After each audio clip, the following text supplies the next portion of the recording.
Morning বন্ধুরা, তোমরা সবাই কেমন আছো? আশা করি ভালোই আছো, আর আমরাও ভালো আছি। শিখা হাউসে তোমাদের সবাইকে ওয়েলকাম। তো আজকে চাটা খাওয়া হয়ে গেছে, আর চা খাওয়ার ভিডিও আর করিনি। তোমরা ভাববে রোজই দিদিভাই গেলে চা খাওয়ারই ভিডিও করে। তো চাটা খাওয়া হয়ে গেছে, উঠেছি আজকে অনেক দেরি করে, 9:30টার সময় উঠেছি। আজকে না শরীরটা ভালো লাগছে না, মানে বললাম না, একই প্রবলেম আমাকে বারবার ফেস করতে হচ্ছে, মানে একই সমস্যা ঘুরে ফিরে আসছে। আর যাই হোক, সেটা তোমাদের পরে বলছি আমি। তো শরীরটা খুব একটা জোর নেই, ওই জন্য আজকে একটু দেরি করে উঠেছিল। দাদাভাই বেরোয়, অন্যদিন যখন বেরোয় তখন উঠে হয়তো মানে চাটা খাই না একসাথে, তাও দাদাভাই তো আগেই চা খাওয়া হয়ে যায়, হয়তো উঠি, হ্যাঁ উঠে বসি বা দাঁড়াই বা যখন চায় তখন বাইরে দাঁড়াই। কিন্তু আজকে আর শরীরে দিচ্ছিল না, আজকে শুয়েই ছিলাম।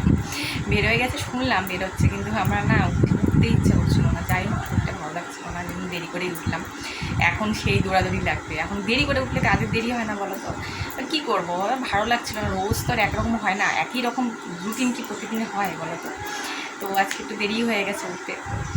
তো যাই হোক, আস্তে ধীরে এখন কাজগুলো শেষ করি। প্রচুর কাজ পড়ে আছে, বিছানা কিচ্ছু গোছায়নি, খালি চা খেলাম। আর মেয়ের আজকে যেহেতু সকালে পড়া ছিল না, তো মেয়ের আমি চা খেয়ে নিয়েছি, মেয়ের বিকালে পড়া আছে। তো দুজনে চাটা খেয়ে নিলাম, এখন একটু বসছি, বসে তারপরে চা খাওয়ার পরে না শরীরটা একটু আলস্য লাগছে, একটু বসছি। আমি যাই কাজগুলো সারি রাত্রি করে। মানে কি বলতো, কোনো দিন হয় না কাজের এনার্জি থাকে না, আজকে আমার কাজের একটা এনার্জি নেই, কিন্তু করতে তো হবে, কিছু করার নেই। তো যাই বন্ধুরা, কাজকর্মগুলো করি, তোমরা দেখতে থাকো, আশা করি তোমার ভিডিওটা ভালো লাগবে। তো দেখো বন্ধুরা, ভাত বসিয়ে দিয়েছি, এদিকে ভাত ফুটছে, আরও রান্না আছে, এখনও রান্নাবাড়ি কিছু হয়নি। তো রান্নাবাড়ি করব। আসলে কি বলো তো, শরীরটা না একদমই ভালো যাচ্ছে না গো কয়দিন থেকে। কি যে হয়েছে না আমার, বারবার করে একই জিনিস যদি ঘুরে ফিরে তোমার সাথে হয় তো কেমন লাগবে বলো তো? মানে কি বলবো তোমাদের, মানে এই যে গ্যাসের সমস্যা, মানে এটা তো আমার আছেই, কিন্তু কি হয় বলো তো, মাঝে মাঝে না এত বাড়াবাড়ি হয়ে যায়। তো আমার তাই হয়েছে, তোমাদেরকে বললাম না যে কয়েকদিন থেকে প্রচণ্ড পেটে ব্যথা হচ্ছে। তো পেটে ব্যথার জন্য তো ব্যথার ওষুধ খেয়েছিলাম, মানে 2টো খেয়েছিলাম কম পাওয়ারের, আর একটা খেয়েছিলাম বেশি পাওয়ারের। কম পাওয়ারের যে ওষুধটা খেয়েছিলাম ব্যথার, সেটা তো অতটা গ্যাস হয় না, আমি এর আগেও খেয়েছি। কিন্তু বেশি পাওয়ারের যেটা, সেটা আমি নতুন খাচ্ছি, মানে আগের মাসে খেয়েছি আর এই মাসে খেলাম। তো বেশি পাওয়ারের ব্যথার ওষুধটা খাওয়ার পরেই খালি না প্রচণ্ড গ্যাস হয়ে যায়। ইনো দিয়ে খেয়েছি, কিন্তু তাও মানে কি বলবো তোমাদেরকে, যেদিন খেয়েছি ইনো দিয়ে সেদিন তো বুঝতে পারিনি, পরের দিন মানে প্রচণ্ড গ্যাস হলে তো বোঝা যায়। আমার গ্যাস হলে আমি এখন বুঝতে পারি, কারণ আমার এগুলো অভ্যাস হয়ে গেছে, এবং সবসময় যেটা হয় আমার। তো এত গ্যাস হয়ে গেছিলো, মানে তোমাদেরকে কি বলবো, পিঠ দিয়ে ব্যথা, মাথার উপরে দেখবে ব্যথা করে, গ্যাসের ব্যাপারে মাথা ঘুরাচ্ছিলো, তারপরে অস্বস্তি লাগছিলো গরমে। বিকালবেলা তো একদিন হঠাৎ করে কি অস্বস্তি, গরম, ঘেমে যাচ্ছি। তারপরে ভাবলাম কি জানি প্রেশার বেড়ে গেছে নাকি, বলা যায় না, হতে পারে। তারপরে প্রেশার মাপতে গেলাম, হ্যাঁ আমাদের পাড়ায় একটা দোকান আছে, ওখানে গেলাম প্রেশার মাপতে। প্রেশার একদম নর্মাল, হ্যাঁ। কিন্তু তারপরে ওই দাদাটাকে বললাম, দাদাটা বললো যে তোমার গ্যাসের থেকে হয়েছে মনে হয়, এরকম গ্যাসের থেকে এরকম হচ্ছে, অস্বস্তি লাগছে। তাহলে ভাবো যে একটা ব্যথার ওষুধ খেয়ে আমার কি অবস্থা, তাহলে আমি কোন দিকে যাব বলো? এদিকে ব্যথা হচ্ছে, এতটাই ব্যথা যে সহ্য করতে পারছি না, বাধ্য হয়ে ব্যথার ওষুধটা আমাকে খেতেই হলো, কিছু করার নেই। এদিকে ব্যথার ওষুধ খেলে পারে গ্যাস হয়ে যাচ্ছে। এবার তাহলে আমি কোন দিকে যাব বলো? বারবার করে আমার ঘুরে ফিরে যদি এই গ্যাসের সমস্যা হয় বলো তো, তাহলে কীরকম লাগে? ভালো থাকি, হঠাৎ করে গ্যাসের সমস্যা হলে পারে আমার খুব কষ্ট হয় জানো। আর আমার না গ্যাস কী হয় বলো তো, আমার গ্যাসটা উপর থেকে ওঠে, তো আমার প্রচণ্ড শ্বাসকষ্ট হয়, গ্যাসটা মানে বাড়াবাড়ি হয়ে গেলে পারে এরকম শ্বাসকষ্ট হচ্ছিলো, বুকে চাপ ধরে আসছিলো। হ্যাঁ, তারপরে তো মানে ইনো খেলাম পরপর 2-3 দিন। এত ইনো খাওয়া কি ভালো বলো? তাহলে আমার উপর দিয়ে কী যাচ্ছে বলো তো? আর বারবার করে যদি এরকম সমস্যা আসে, কত ভাল লাগে, কত ওষুধ খাবো বলো তো? কত ওষুধ খাওয়া যায়? আমার কিন্তু এমনি কোনো সমস্যা নেই, সব রকম টেস্ট করানো হয়েছে, সব কিছু করানো হয়েছে, কোনো সমস্যা নেই। এই গ্যাস, যত কিছু হয় আমার গ্যাসের থেকে, মানে যাই হচ্ছে না কেন আমার এই গ্যাসের সমস্যার থেকে ঘুরে ফিরে সব কিছু হচ্ছে, বারবার করে একই সমস্যা আসছে। এত নিয়ম করে চলি। আর দেখো, সবসময় তো হালকা পাতলা রান্নাই খাই না, কিন্তু দেখোই তো তোমরা, আমি রান্না করি একদম হালকা পাতলা, কোনো গরম মশলা দেই না, কোনো মিট মশলা কিচ্ছু দেই না। তা সত্ত্বেও দেখো এরকম যদি গ্যাসে ভুগি, কী মানে কারণগুলো দেখো। ব্যথার ওষুধটা খেয়ে গ্যাস হলে, এবার ব্যথার ওষুধটা না খেলেও আমার হতো না, মানে এতটাই ব্যথা হচ্ছিলো যে কিছু করার ছিল না তখন আমার। তো এখন কোন দিকে যাব বলো তো আমি?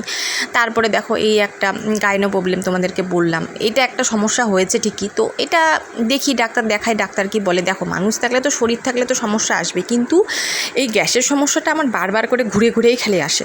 এত নিয়ম করে চলি। আগে সকালে আমি ভাত খেতাম না, রুটি খেতাম, পরোটা খেতাম, এগুলো খেতাম, চাউমিন খেতাম। এখন কিন্তু আমি ভাতই খাই, কারণ জানি যে আমার ভাত না খেলে আমার গ্যাস হয়ে যাবে। আর বিলত কি শরীরটা এত খারাপ লাগে না, তখন না কোনো কাজ করতে ইচ্ছা করে, মানে কীরকম যে লাগে না, মানে তোমাদের বলে বোঝাতে পারবো না। মানে জানি না কার কার এরকম আমার মতো হয়।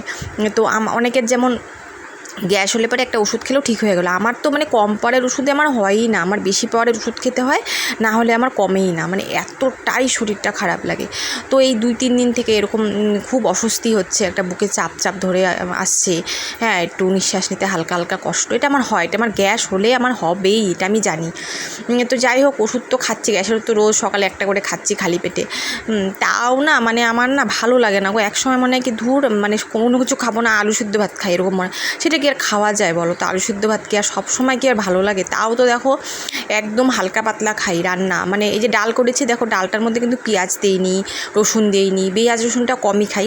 আর ডিমের কারিটা তো তোমরা দেখলেই কী দিয়ে করলাম। তো এত হালকা পাতলা রান্না খাওয়ার পরেও যদি গ্যাস হয়, তাহলে আমি কি করব বলো তো? তারপরে তো দেখো ডাক্তার দেখানো আছে, সেটা নিয়ে মাথায় একটা টেনশন যেন আমার পিছায় ছাড়ছে না গো, আর ভালো লাগে না, সত্যি কথা। দেখো বন্ধুরা, বিকালে এবার চলে আসলাম, এই দেখো চা বসিয়ে দিয়েছি, আমাদের 3 জনের চা। আজকে চা খেতে একটু দেরি হয়ে গেল। এই দেখো 3 জনের চা বসিয়ে দিয়েছি, এখন চা খাবো। আর চায়ের সাথে কি খাবো দাঁড়াও তোমাদেরকে দেখাচ্ছি। তার আগে দেখাই, দেখো তোমাদের দাদাভাই দোকানে গেছিলাম, নিয়ে আসলো যে সোয়াবিন আর একটা জিরার গুঁড়োর প্যাকেট। আমরা তো এগুলাই খাই, 5 টাকা দামের প্যাকেট। দুপুরে তো দেখলেই যে কি রান্না হয়েছিল, দুপুরবেলা তো তোমরা দেখলেই কি রান্না হয়েছিল। তো রাত্রিবেলা তো শুধু ডাল আছে, আর কিছু নেই। তো এখন আবার এই যে সোয়াবিনের তরকারি করতে হবে। আমার তো দুবেলা করে রান্না, আমার ডিউটি আর শেষ নেই। আর যেন চোখ মুখগুলো এখন বসা লাগছে না। আসলে কি বলতো, দুপুরবেলা শুয়েছিলাম, একটু ঘুম এসেছিলো, তারপরে মেয়েকে আবার পড়তে নিয়ে যেতে হবে, মেয়ে ডাক দিলেও ঘুমটা ঠিক মতো হয়নি না, এই কপালের এখান দিয়ে এত ব্যথা করছে না, ভালোই লাগছে না, শুয়েছিলাম। আজকে যেন শর্ট ভিডিও বানাইনি, আজকে ভালোই লাগছে না শরীরটা, মাথা ব্যথা করলে ভালো লাগে, এইসব দিয়ে পুরো ব্যথা করছে। তো আজকে কিচ্ছু করিনি, এগুলো ভিডিও বানাইনি। যে এখন আবার চা খেয়ে যাবো রান্নাঘরে, ওটা চাটা খেয়ে নিলে এনার্জি পাচ্ছি না, মনে হচ্ছে মানে এখনও ঘুম পাচ্ছে। আর চা দিয়ে কী খাবো দাঁড়াও তোমাদেরকে দেখাচ্ছি। তো এই দেখো, এই দুটো প্যাকেট এনেছে তোমাদের দাদাভাই চা দিয়ে খাওয়ার জন্য, মেয়েরা আমার। আর তোমাদের দাদাভাই খাবে এই যে বাদাম মুড়ি দিয়ে মেখে খাবে, এ তো মুড়ি ছাড়া আর কিছু চেনে না, এত মুড়ি ভালোবাসে। আর এই দেখো, এই বিস্কুটের প্যাকেটটা এনেছে আমার জন্য। আমি এবার সব বিস্কুট খেতে পারি না, তো আমার জন্য এটা, অন্য বিস্কুট পাইনি। আমি ক্রিম কেকারটা 10 টাকা দামে ক্রিম কেকারের প্যাকেট দাদাভাই নিয়ে আসে, ওটা দিয়ে আমি চা খাই। তো ওটা আজকে এই দোকানে নেই, তো যে এই প্যাকেটটা পেয়েছি, এটা নিয়ে এসে এটা দিয়ে আমি চা খাবো। তো এগুলো দিয়ে আমাদের এখন চা খাওয়া হবে। আর চাটা খেয়ে তারপরে আবার যাবো রান্না করে, ডিউটি করতে, রান্না করতে। সোয়াবিনের তরকারি করবো রাত্রিবেলা। তো এত গরম না, আমাদের ঘরটা থাকা যাচ্ছে না, প্রচণ্ড গরম, মানে গরমটা না গাড়ি গেল এখান দিয়ে, ওই জন্য আওয়াজ পেলো তোমরা। তো যাই হোক, গরমে থাকা যাচ্ছে না, ঘরটা প্রচণ্ড গরম, মানে কি বলবো। আর তোমাদেরকে তো বললামই যে শরীরটাও হয়ে যাচ্ছে না। এই আমার যে এই একই সমস্যা বারবার বলে যে কেন হচ্ছে, ভালোই লাগে না গো। কত ওষুধ খাবো বলো তো, ওষুধ খেতে খেতে না পাগল হয়ে যাচ্ছি। যাই হোক, তারপর ডাক্তার দেখানো আছে, আবার সেটা নিয়ে একটা টেনশনেও আছি। তোমাদেরকে তো বলেছিলাম, দেখি কবে যাই না যাই, দেখা যাক। ঠিক আছে বন্ধুরা, চাটা খাই। আজকের ভিডিওটা তোমাদের সারাদিন কেমন লাগলো অবশ্যই জানিও, আর ভালো লাগলে অবশ্যই বেশি বেশি করে ভিডিওটা শেয়ার করো। আর চ্যানেলটাকে প্লিজ, তোমরা যারা নতুন দেখছো প্লিজ একটু সাবস্ক্রাইব করে দিও। তো নতুন ভিডিওতে আবার তোমাদের সাথে দেখা হচ্ছে, ততক্ষণ সময় ভালো থাকো।